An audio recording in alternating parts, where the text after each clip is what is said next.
Probably know the feeling. You have an important talk, an important game, an important occasion, and the night before you cannot sleep. Or you sleep and you wake up after a few hours and you feel you need more sleep. And this stresses you even more. You have the stress of the important occasion, and now you also have the stress that you cannot sleep. And if your job requires of you to often perform in terms of traveling, giving important talks, presentations, sale pitches, important games, then not being able to sleep well the night before makes your life way more difficult. I can guarantee to you that I can understand you 100%, because no matter what you have experienced, I've probably experienced it as well. Let me give you some examples. Before the most important talk of my life, the talk in a conference that paved the way for the professional development that led me to the job that I have now, which is a job that I always dreamed for. Before that super important talk, I slept only 50 minutes. 50 minutes, and these were intermittent 50 minutes. 10 minutes here, 10 minutes there. There have been very important conferences where for days I've slept for no more than 4 or 5 hours.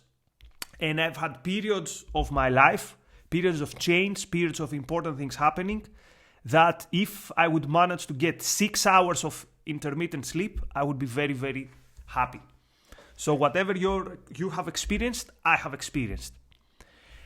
And I will not tell you that this video will be about the solutions, about how to fix it and now you sleep 8 hours. No. But it's about how I managed to figure things out.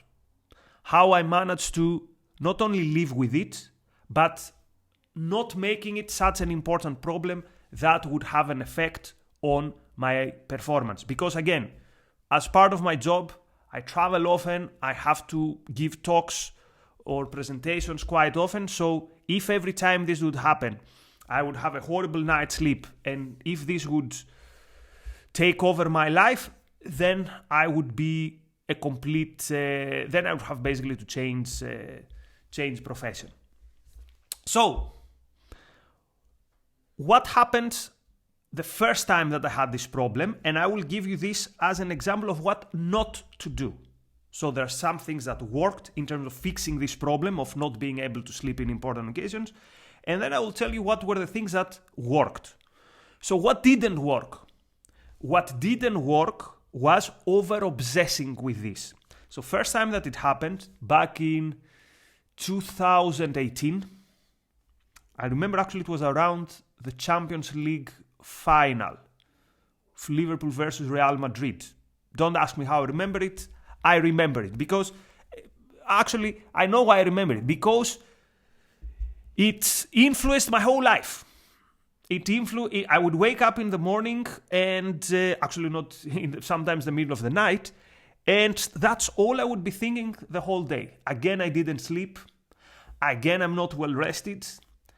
So what does it mean that I over-obsessed? I started reading things, and I started reading everything that had to do with sleep. And the more I read, the more stress I got. Because there were all these things that said, oh, if you don't sleep, you will, very bad things will happen, your performance will drop, and then your immune system will drop. So I was stressed with not sleeping, and now I was getting extra stress because not sleeping would lead to more not sleeping because of the stress of not sleeping. It was like an infinite downward loop. And there were all these solutions. Keep a tab, wear that wearable device that will tell you how long you sleep. That would make things even worse. Because when I would check and say, oh, last night I slept 4.5 hours. Oh, this means that this day I'm going to be exhausted. So already before you start the day, you have it in your mind that you're going to be exhausted. And I would talk to everyone about it. And this overtook my life. Actually, one good thing came out of the fact that I talked to everyone about it, that I bonded with a person, with a very friend, with someone who became a dear friend. We bonded over our insomnia issues. Anyway, so this is what did not work. So over-obsessing it and thinking about this didn't work.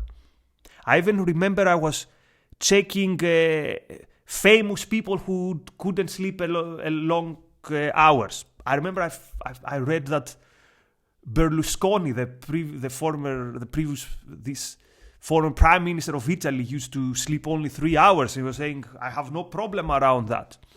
Or I remember I was reading Fight Club, because if you know the story, the protagonist, the whole loop, the whole rabbit hole that he falls into starts from his insomnia. So I was trying to come together to relate to other people who couldn't sleep a lot. So being obsessed with this didn't work. What worked? At some point, I said, look, I'm going to live with it. And what made the difference is, during that time, sometimes I was on Sky News in the UK, and I was doing their morning papers review, which means I would have to travel to London. I was living to New York back then. I would have to wake up at 3:30 in the morning, and then at 5:30, 6:30, and 7:30, I would do the commentary on the news of the day. So one night, I only slept 2 hours. It was 2018, after that, or during that insomniac period. So I was with 2 hours of sleep, and I did my best performance with 2 hours of sleep. So next day, the day after I go back home, I slept decently, something like 6.5 hours, which, when I couldn't sleep well, that was quite a good time. And then I stopped thinking about it, and then it disappeared. And after that, it would come back in important occasions. So this already taught me something important. So not being able to sleep for me has to do more with overexcitement rather than with stress, with bad stress. So I've noticed, for example, in periods that are difficult, stressful, let's say a family member deals with something, I can sleep. Not that many hours, and you have bad dreams and stuff, but I can sleep. It's the overexcitement for me that stops me from sleeping. So it's mostly before happy and good occasions that I cannot sleep. This already tells you something. That your body is in a mode that now we're going to do something important. Keep this. It's a sign that is going to become your ally. So, what are the things that led me in these 5 years that I've been dealing with this issue to be able to not overcome it in terms of solve it? So I can't tell you I sleep 8 hours, but to be functional and to not be such a big issue anymore in my life. So the first thing is, you need to understand that it happens to everyone. It happens to everyone. You have to do something important the night before, you're not going to sleep well. I was traveling with Yaron Brook, top public speaker, and I've seen him perform with everything from 2 hours of sleep, 4 hours of sleep, 3 hours of sleep, and this happens quite often, particularly when he travels from a different time zone. Now, his sleep issues haven't got with the fact that he's stressed or anything. It's just that the nature of the job means he hasn't slept the night before. And guess what? It doesn't make any difference. The people who see him cannot tell he has only slept a few hours. When you watch an important game, an important basketball game, odds are your favorite players haven't slept many hours the night before. I was listening to an interview of the leader of the Greek basketball national team that won the European Championship in 1987, a guy called Nikos. And he said that during the tournament, which lasted something like 10 days, most of the nights he slept 4 to 5 hours, max. And these were the best performances, among the best performances of his life. Every night he would throw 30 points. You could never tell that he hadn't slept the night before. Or in the book Relentless, Tim Grover, who was the personal trainer of Michael Jordan, of Kobe Bryant, of Dwayne Wade, he talks about training with D. Wade late at night in the 2012 finals before Game 6, which ended up being the game that gave the championship to the Heat. And late at night they were in the arena because probably Wade wouldn't be able to sleep anyway. And he said that D. Wade, the leader of the team, was getting all these texts from his teammates saying, I can't sleep, I'm very, very stressed. And guess what? The Miami Heat won the game the next day. I was reading another interview of another Greek football player who said that before a title-deciding game with the eternal rival, it was an Olympiacos game versus Panathinaikos. If you know anything about this is like war, very big. He said before a title-deciding game, he hadn't slept for 3 nights. And if you saw how and he said most of my teammates, it was the same. If you see how they played, they were like possessed. They demolished the opponent. So first, it happens to everyone. Second, people manage to, despite their lack of sleep, they manage to do well. Now, within some context, right? If this goes on for weeks and weeks and weeks, then obviously your performance is not going to be well. But when it comes to this key occasion, to this important game, to this important presentation, so odds are you're not going to sleep well the night before, and hey, doesn't really matter. It happens to everyone. So nothing horrible will happen. I told you about that super important presentation for me. That was my first talk in a big stage in the objectivist world. It was in Ayn Rand Conference Europe 2019 in Prague. Many of the viewers, this might not mean a lot. For me, this was, again, at that point, it was the biggest day of my life. Only 50 minutes sleep the night before. The presentation went as good as it could go. I mean, whether I had slept 8 hours or 50 minutes, the presentation was the same. Why? Because I was running on adrenaline. And no one could tell that I had slept only 50 minutes. So, nothing horrible will happen.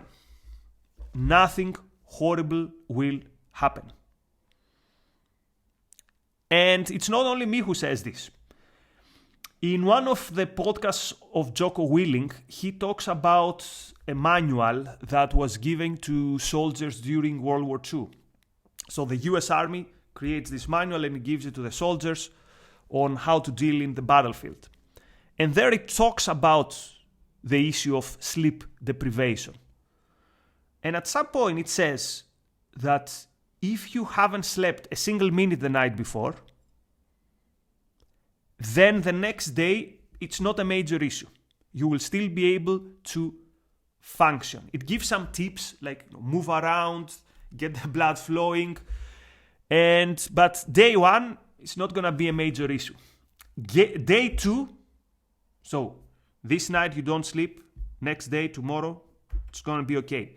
The day after, even if you don't sleep tomorrow as well, so 48 hours without sleep, now the body starts becoming a bit more, there's a bit more stress, and now it gives some more kind of advice on what to do. Try to take naps and all that stuff. Now, again, this is not to say go to 24 hours without sleep, but it shows something. It shows that if it happens, it's not the end of the world.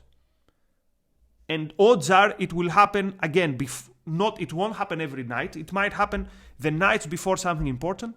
So it's not the end of the world. Nothing horrible is going to happen to you. I've given loads of talks with 4 hours, with 5 hours, intermittent 4 or 5 hours, nothing bad really happened. So, some actual tips now. Now we have the mindset, the framework, which is, it's okay. It's not the end of the world. Having said that, though, what can we do to make sure that the hours of sleep that we get are as, how to put it, there's as much quality as possible, and also that we might get some extra sleep.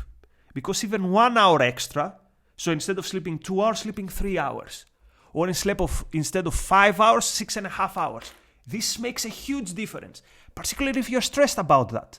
Because then next day you wake up and you know, I've slept 6.5 hours. Nothing can stop me now.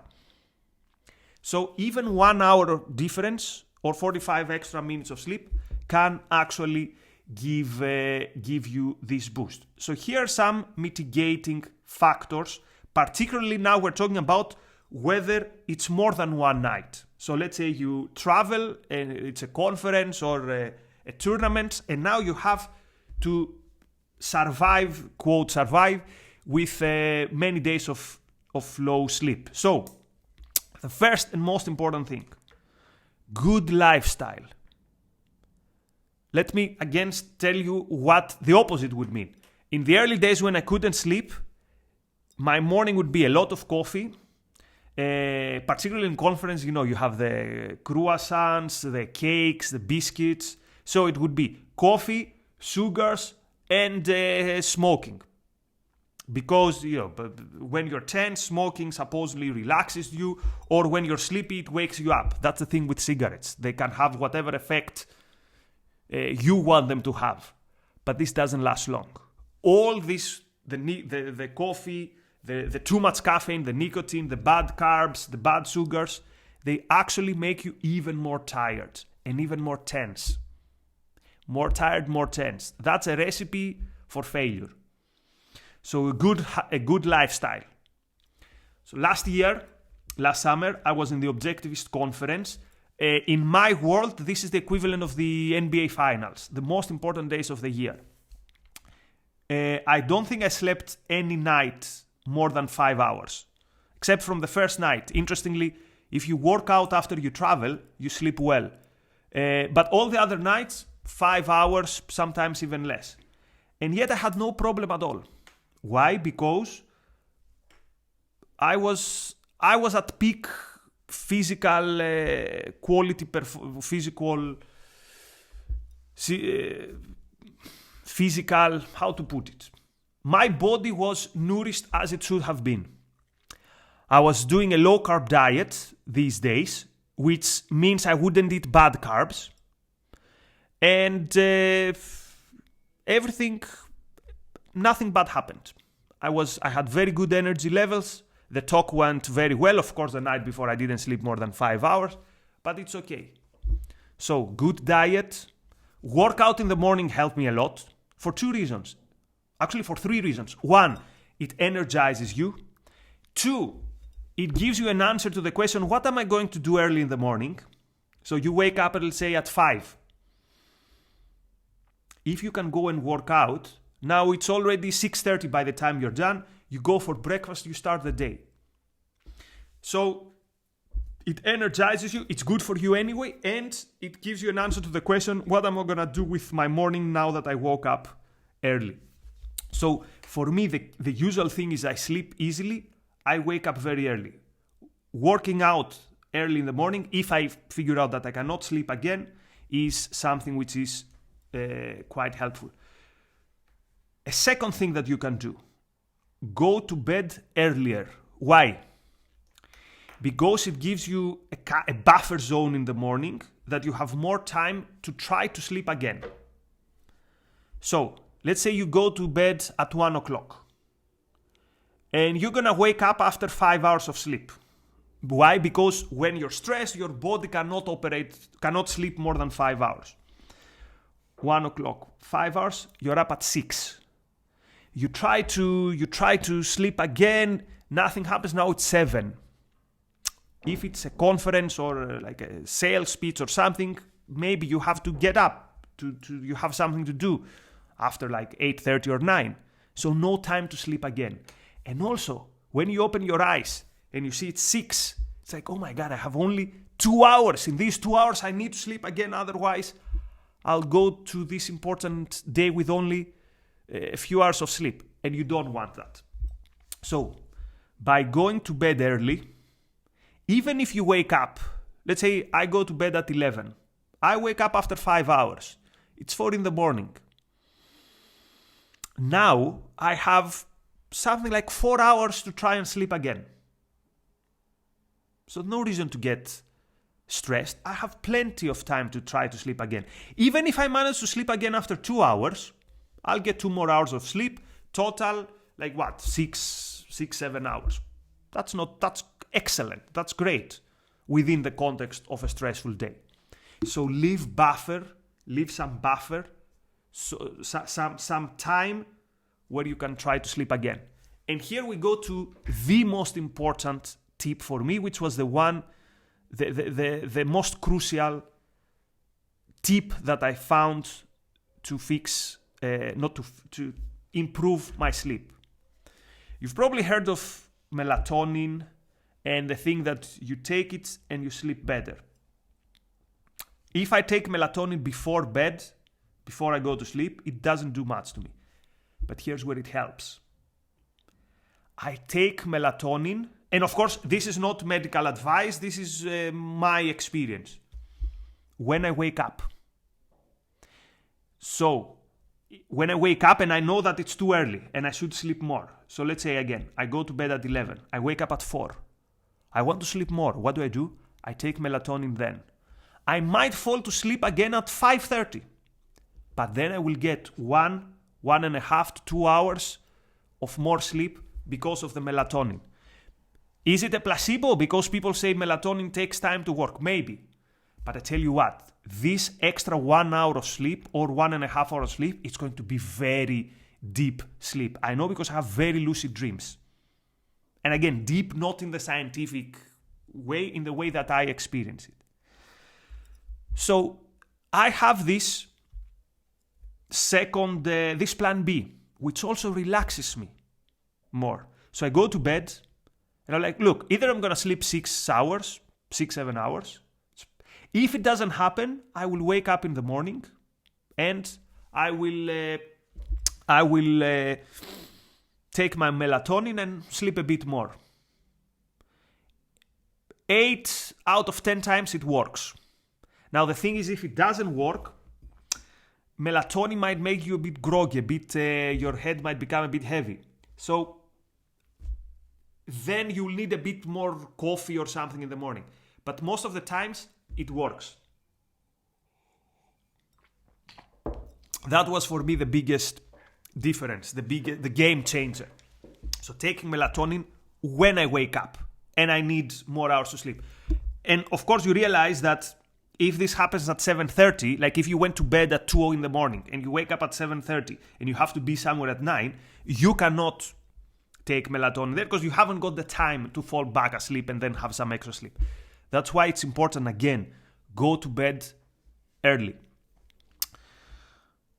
Now, something else that is of help is to sleep in a familiar environment, which gives us another insight that it's not only the overexcitement that has an impact on our sleep, it's also the issue of I don't sleep well in hotels. And why? Because mostly the air is too dry, it's too hot, the duvet is too warm. So as a rule of thumb, it's better for the environment to be kind of on the cold side rather than on the too warm side. That's another reason why I figured out I don't sleep well in hotels. Usually it's warmer than it should be.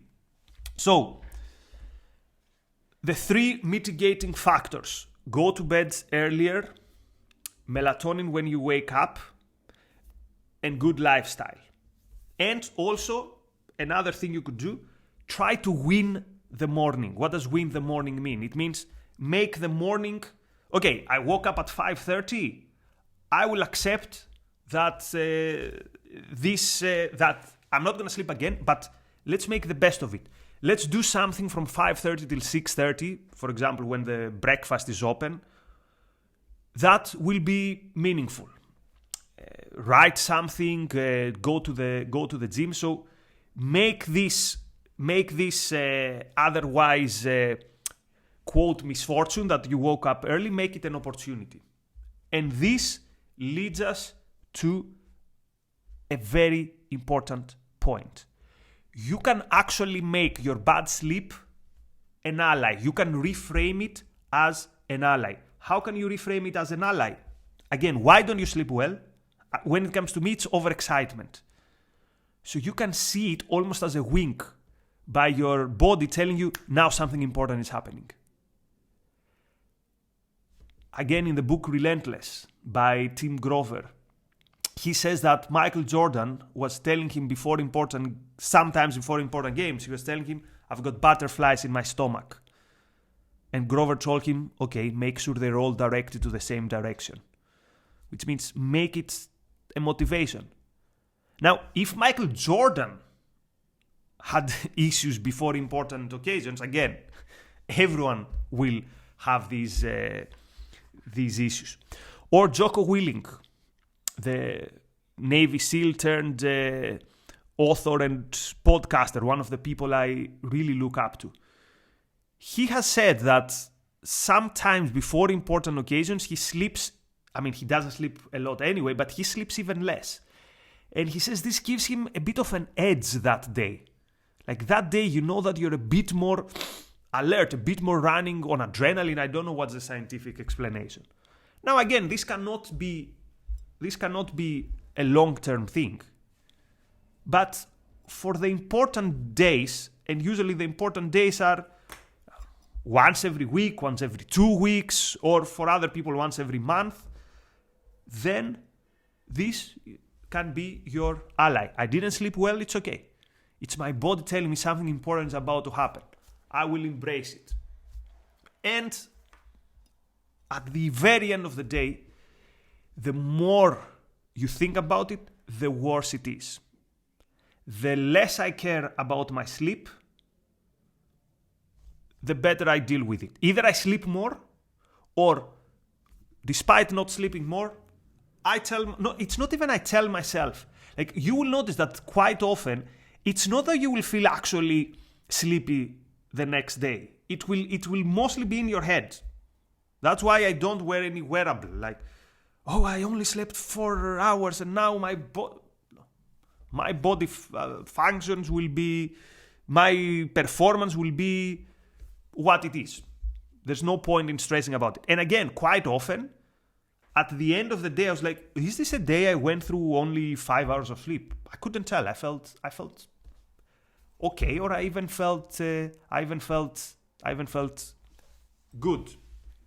So the less you care about it, the better it is. So for many of us, we will never be able to sleep in airplanes or sleep 8 hours or sleep before important events. Sleep is almost, I don't know, like a gene, a talent, I don't know. But we can make it we can live with it. We can figure it out. I know I have figured it out, and I know that back in the day, it used to ruin my experience with landmark important events. These days, it's just an afterthought or an issue that I have to deal with every now and then. And one final point. I think the reason why it doesn't have an effect on me anymore is because as I grow older in my job, I'm also better prepared. So this is when the sleep doesn't make a big difference. Like, if you're super well prepared, nothing can go wrong. But if you're not 100% what do I have to say, or if it's a game, you're not 100% sure about the game plan, what you have to do, whatever, that's when the lack of sleep is going to make an even bigger difference. Anyway, I hope you got value out of this video, because it's the first time I'm doing this type of stuff, not talking about objectivism or politics or history or whatever, talking about something which was a personal experience that had an impact on me for years, and which is why there are no edit, no chapters, just press play and start talking, and I'm curious how this will work out. I'd be very curious to see your own suggestions. What did you do that helped you? Like for me, the key difference was the melatonin when I wake up early to sleep again, and not caring too much and having a good lifestyle. So I'm curious, what are the ways that you mitigated your sleep issues? I really appreciate you watching. All the best.